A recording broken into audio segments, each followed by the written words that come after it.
All right, good morning.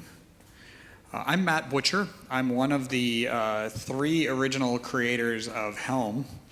And this is basically going to be Helm story time. I'm just going to tell some of the stories about where it came from, what we were doing, what some of our big hurdles were, how we resolved them.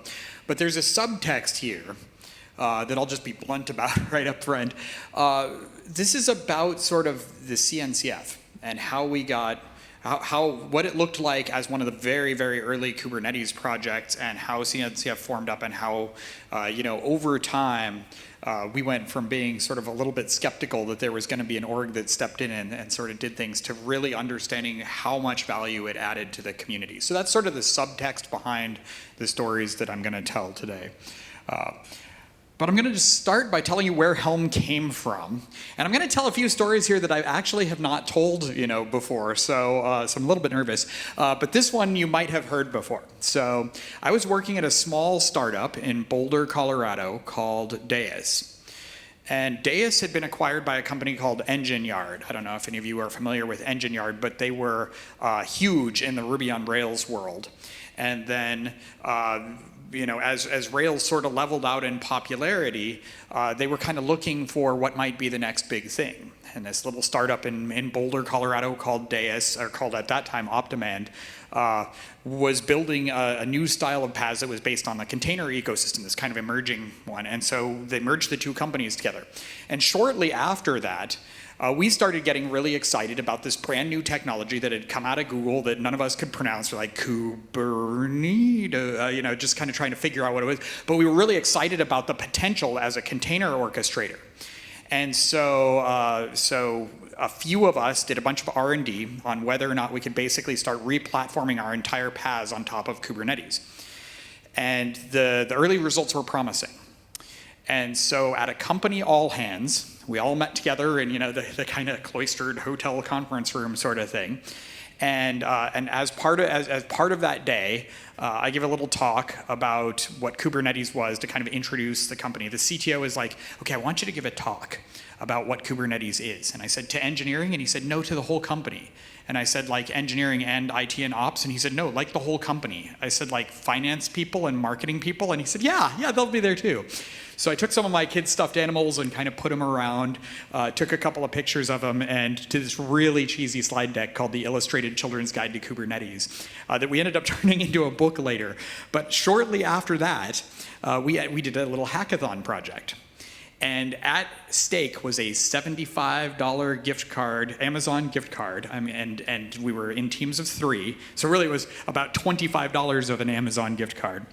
And we were supposed to do something that sort of illustrated a technology we were excited about with emphasis on Kubernetes. So Jack, Francis, and Remus and I got together in a little group and brainstormed about some things that we wanted to do, and went, hey, wouldn't it be cool to build NPM for Kubernetes? And so we came up with this whole coffee shop theme. So we spent, we skipped half the company dinner. We stayed up really late. We wrote this coffee shop themed package manager called Kate's Place, K8S, Kate's Place. And it was full of kind of cheesy coffee metaphors. And we presented it in front of the company, a day and a half later, after pulling a really, really late night and a very early morning. And we won a $75 gift card. I spent my $25 on coffee beans, in case you were wondering. And then the coffee theme running deep there. And then, that was that. So the day after the offsite ended, the CEO and CTO called me. And I thought, uh-oh, these 2 people they never call me. I'm just an engineer. And they said, hey, we really liked that package manager for Kubernetes kind of thing that you were doing with Kate's Place. And I said, oh. And they said, yeah, we would like you to just turn that into your full-time job now. We'll give you a couple of engineers you can work on it. And I said, oh. And they said, just one thing. I said, yeah. They're like, no coffee theme, no Kate's Place. You got to come up with a different name. So Jack and I sat there with a nautical dictionary, reading each other back and forth words out of these dictionaries. Sailboat, no, that doesn't sound good. Mast, no, that doesn't sound good. And we ended up landing on Helm. as a name for this kind of, package manager thing. And then once we got Helm, we're like, okay, so what do we call the packages and, charts, so we can do all this. And sort of in a 3-day span there, we went from this sort of silly hackathon project to actually convening a team that was going to work on this, sort of full time. So on October 20th of 2015, we started the official Helm GitHub repository. October 20th is my grandmother's birthday, so it's kind of like I was looking back on this and thinking, I wonder if I realized at that time. But we did that kind of initial ad. There were a couple of us who started working on this, and so this is October. The first KubeCon was happening in late November of that year. And we thought, oh, this will be great. We can build this thing just in time for KubeCon. And so we just sprinted like mad writing code until we could get something prototyped and then demo it at our first ever little Deus booth at the first ever KubeCon. And we were really excited because we presented it and people liked the idea of being able to control their YAML files, package them up, distribute them fairly easily, because the alternative at the time was merely shipping around a bundle of YAML files however you could, and they were all just sort of like static YAML files. There was no templating, nothing like that. So then the holiday season kind of came around, and everything went quiet, as it does, from about second week of December through January. So when I got back in January, Google had sent a message to me saying, hey, we've got a team here who's been working on a project called Deployment Manager, and we were thinking maybe we should get together and see if the kind of the Helm prototype that you did at KubeCon and the Deployment Manager thing that came out of Google actually had a project called Deployment Manager in Google Cloud Services. And Ville and some of the team that worked on that just took the same name and applied it to Kubernetes. And they were like, we kind of like the Helm name. We've got some ideas about how this could go. And so this is a screenshot of the Helm repository rewound all the way back to when you could still see Deployment Manager commits. Because here is how sausage is made. The Helm repository lived in the Deus Labs workspace. And the Kubernetes workspace on GitHub was very well controlled and by Google. So you couldn't get a project inside of Kubernetes / on GitHub unless you knew a guy. And so they were like, we can merge these two projects together. We'll start working together on this. We'll just combine sort of the best of Deployment Manager, best of Helm, what is now Helm Classic, right? This kind of archived project, and see what comes out of it. So we did, this kind of reverse fork sort of thing, where we took a bunch of the Helm code and we merged it into the Deployment Manager code base, and then we spent months trying to sort of like align our vision and get things working together. You can see one of my favorite sub-projects at that time was named Expandybird, which was the original name of the template engine. It was kind of sad when we had to rename it to something that sounded grown up and professional, but Expandybird was a nice name. But at this point then, we had gone from a small Deus project with a couple of engineers to actually being in the Kubernetes namespace. And that meant a certain amount of sort of like superficially organizational changes. We were using the same CI system that the rest of the Kubernetes project was using. There was no real strict governance of Kubernetes as an umbrella organization at that point. But we wanted to be good participants, and the kind of SIG process was just getting going. And so we became and sort of found ourselves growing into this community as the community itself was sort of forming. And governance began to emerge, and centralization of decisions such as release schedule and release management started to happen. And we were doing okay.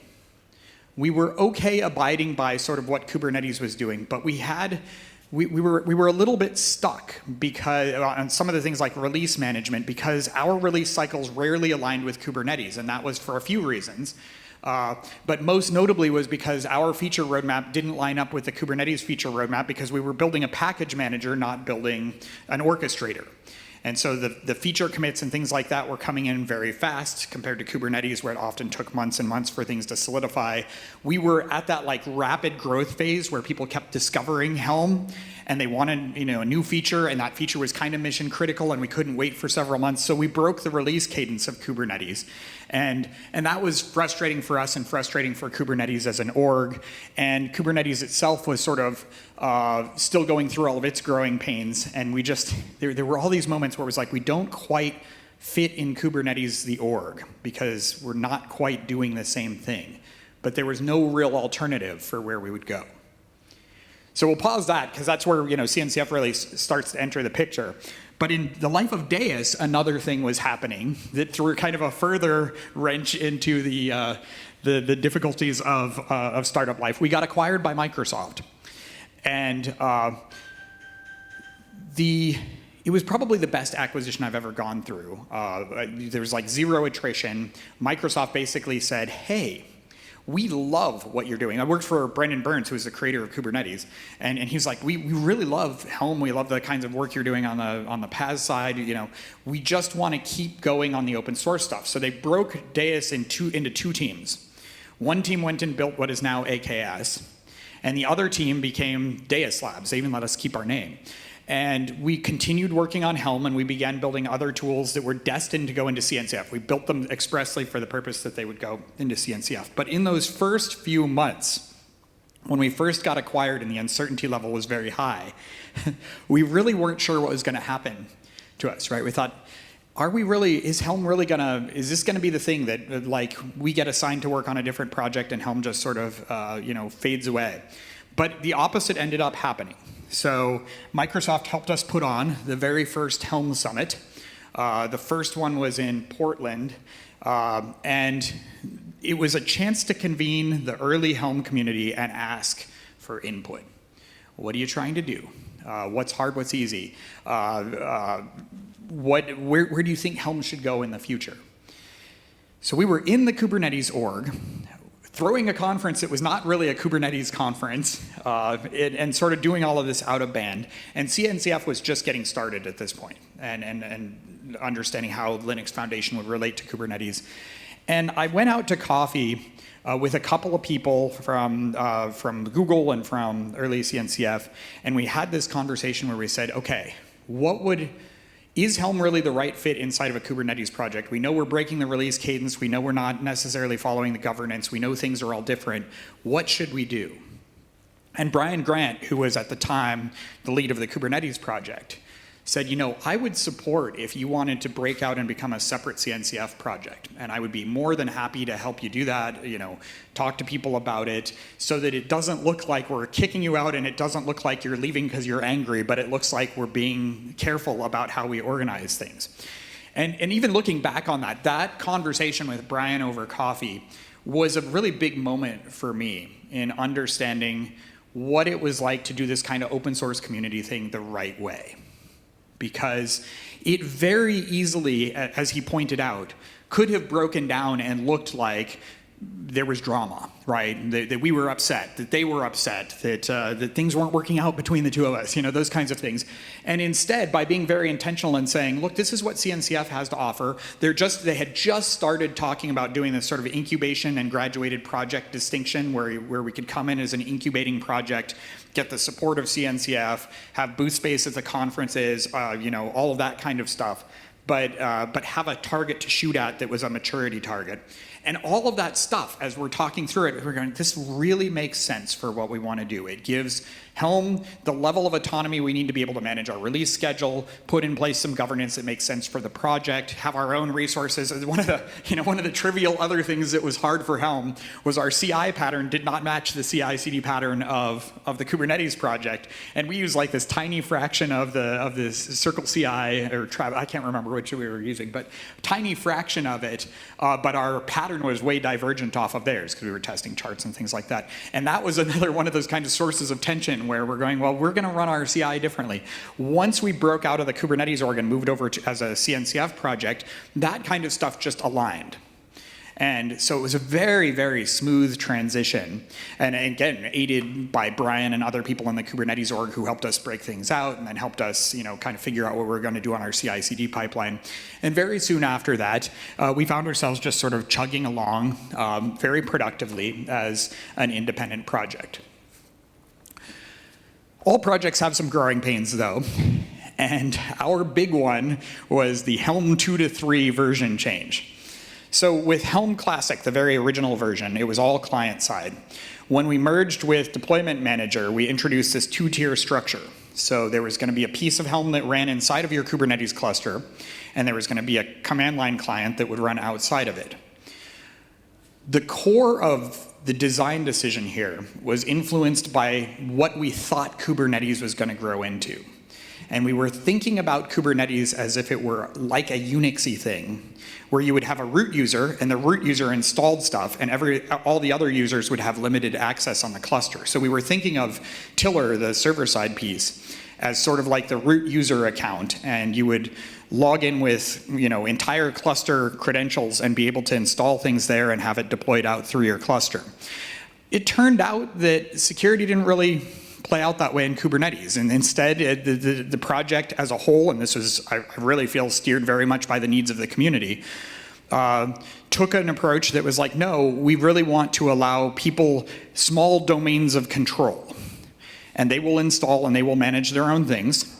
And the kind of what we would call root level access of the cluster would really be reserved only for the cluster admins, the people who really, really needed that. And it was the right security call by a long shot, but it was one of those where, like, in 2015, we just didn't foresee that that was the way people were going to use it. And so this sent us into sort of a tailspin design-wise as we were trying to figure out ways to make this in-cluster piece behave differently. And we finally said, this is not going to work. We're going to have to do a very big, major overhaul of Helm itself. And we talked about, are we doing a ground level rewrite? Are we doing, are we going to try and migrate everything over? And we decided that in the interest of, kind of being good CNCF participants, right, good stewards of our community, we needed to provide an easy migration path. So that meant we needed to keep as much the same as we could. But at the same time, we needed to get rid of Tiller, the piece that was running in the cluster. So we started this very arduous process of refactoring things. And we didn't know necessarily how to communicate to the users in the community. And again, this is a case where CNCF provides you the right forum. So at KubeCons and at open source summits and things like that, we began to have small working groups where we talked to people, had in one case like a 2-hour back and forth conversation with whoever felt like showing up about how they were using Helm, what their expectations were. We almost snuck in a feature, and Ilya and I were talking about this earlier today, where we introduced Lua-based charts that you could script, which would have taken us way off of where Helm was as a more declarative with just a template language. And we almost snuck that in. But because of these community sessions and because of talking to lots of people who are saying, look, it might sound like a good idea to you, it might actually be a good idea, but that level of change is going to be so disruptive to the way everybody else does it that you're gonna introduce something that causes community friction, and you just want to get rid of Tiller, right? You just want to revisit the profile to make it work the way people expect Kubernetes to work. And as sad as I am about the fact that the Lua feature was a really cool feature and that we could do some really cool things, it was definitely, in hindsight, the right call to make. So we worked on this Helm 3 for quite a while. It took us, I think, getting close to 2 years by the time we finished the whole thing. And then in November 2019, we finally made the official cutover from Helm 2 to Helm 3. And we finished that and sort of sat down and did a retrospective and said, what did we learn from this? Well, we learned a few things. We learned the thing about the Lua thing. We learned that 2 years is way too long of a development cycle. We learned a lot of lessons about how to communicate to the community. But the number one thing that we learned through all of this is that whole migration story of making sure that we had kept a migration path from Helm 2 to Helm 3 and kept feature parity kind of as close as we could was absolutely critical if we were going to be a responsible community growing at the scale that Kubernetes was growing. Because effectively, had we introduced Lua, had we broken the template language, and changed it to Jinja or some of the other things we contemplated, we essentially would have told the community, hey, that tool that you're used to is effectively gone, and you all have to make the change. And that kind of thing can be perceived as disrespectful. That kind of thing can be perceived as unnecessary. You know, people have an emotional reaction to that. And so that was kind of the top lesson we learned out of that. We had then made it to this stage in CNCF where we had been in incubation for a couple of years. We had very much grown up from the kind of the early days into the Helm and deployment manager tiller phase, and then on to this other one. So we kind of set for ourselves a last big milestone that we wanted to hit in that time frame, and that was, now that we've got Helm 3 out, we want to go through the graduation steps for CNCF. So it turns out that compared to refactoring your code, graduation was a very different kind of beast for us. It was like, okay, we need to revisit all of our governance docs. We need to make sure we write down how we're doing things. We need to make sure we articulate how people triage code and so it was all very much like spending meeting after meeting saying, okay, well, what about this part of the governance doc? How is this going to work? And very little to do with the code or stability, because we'd already kind of tackled that. But as we kind of worked our way through that process, it became clear to us all, okay, this is what the CNCF is here for. We came into it with a reasonably good idea for how we were running an org. We came out with a code of conduct that was written down, easily accessible, a governance structure that articulated clearly how people would be voted into the organization, what their roles would be, what the process would be of growing a contributor into a maintainer and on into an organizational maintainer and so on. And it actually is a critically important piece when your project starts to grow to the kind of scale that Kubernetes and Helm have grown. Because now we know when a problem comes up, when a security thing comes up, this is how it's handled. When an issue with conduct comes up, this is how this is handled. When an issue about whether or not to adopt a new project from the community into the central repo comes up, this is the process. And not having churn for each of those things and knowing very clearly who's responsible for what has been fantastic. So as we kind of have gone from there into this kind of the current stage of Helm, where it's a mature project, now 8 years old, we've kind of seen a little bit of a transition as we've started to talk to other people in the community and said, you know, this is why Helm got a lot of value out of CNCF, and this is why you would want to have your project, and these are the things you should consider, these are the things you shouldn't.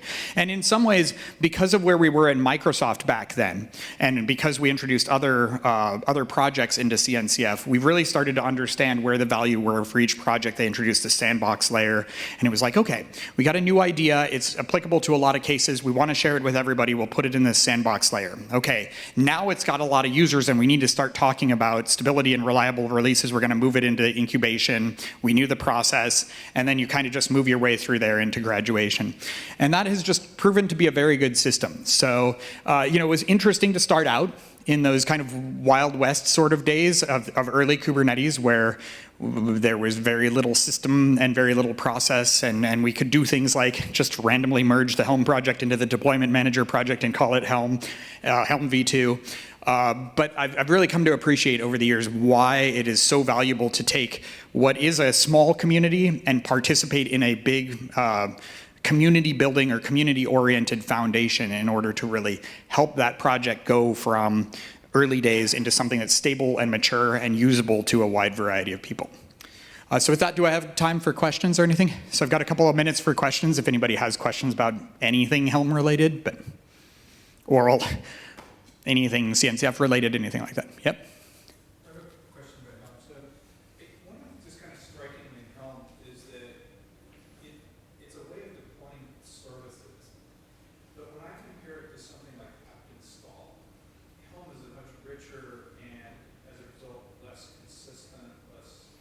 Yeah. You know, sort of thing. And so as a result, you know, when you're trying to set up the infrastructure layer of when you're building a stack, it's often pretty hard to do it in Helm because you tend to have to go picking through to figure out the exact template guys.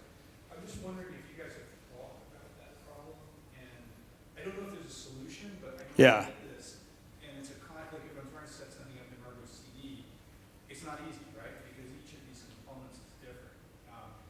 If there's any ways that this can be standardized or otherwise. Yeah. So I'll give it a shot at summarizing that so everybody can hear the question. So the question essentially is, and I assume you know as you articulated it, that we built Helm largely modeled on the apt-get model that we saw in Debian and other Linux package managers. But the fact of the matter is Kubernetes is a considerably different sort of beast than an operating system. And part of that is the richness of the services that can be offered, the differentiation between different Kubernetes distributions, the difference between the kinds of services people prefer to write, whether they're using a service mesh or not, those kinds of things. And that means that a Helm chart can't necessarily be simplistic the way a Debian package can and say, I simply need these particular libraries, and if they're, did I do a good job of capturing that? And again, this is one of the things about being in the growing pains stage of a new ecosystem, is we assumed Kubernetes was going to work a particular way. And it got a lot richer than we thought it was going to be. And particularly when CRDs came out. CRDs really changed the way that developers began to build more sophisticated, higher level services. And to be honest, the true answer to your question is I'm shocked at how well the Debian style of package management has worked, because you are correct. You need a much richer way of articulating dependencies than what the typical Debian package needs to articulate. That said, right, I'm not sure I know what the right answer is as we move forward. We've talked several times about starting Helm 4, and that would be one of the things we would try and address, is how would you declare a sort of flexible dependency on another service, whether it's, bring your own service mesh and then the Helm chart could adapt based on that, or managing CRDs, which is a notoriously difficult problem in Helm that, when we did it the wrong way, resulted in somebody wiping out all the SSL certificates across their cluster, and we went, oh, that's why you don't run an alpha in production, and also we didn't see that one coming at all. So I think Helm 4, whenever it gets going, that should be kind of the key focus of it, is how do we make this system more flexible when it declares the interdependencies that one should expect on a cluster. I'm not yet sure how to do that. I'm in the WebAssembly space now, and the WebAssembly space is actually going through a very similar thing with this whole component model emerging, where once you have a flexible backend and you can plug lots of different things in, your abstraction layer actually has to bubble its way all the way up into the package manager. Otherwise, your package manager is going to be opinionated where it shouldn't be. And that's essentially the crux of that particular problem. So that said, if you have ideas, the Helm issue queue would like to hear from you. Probably, we're done? Okay. All right, well, thank you very much. It's fun to tell stories, and thank you.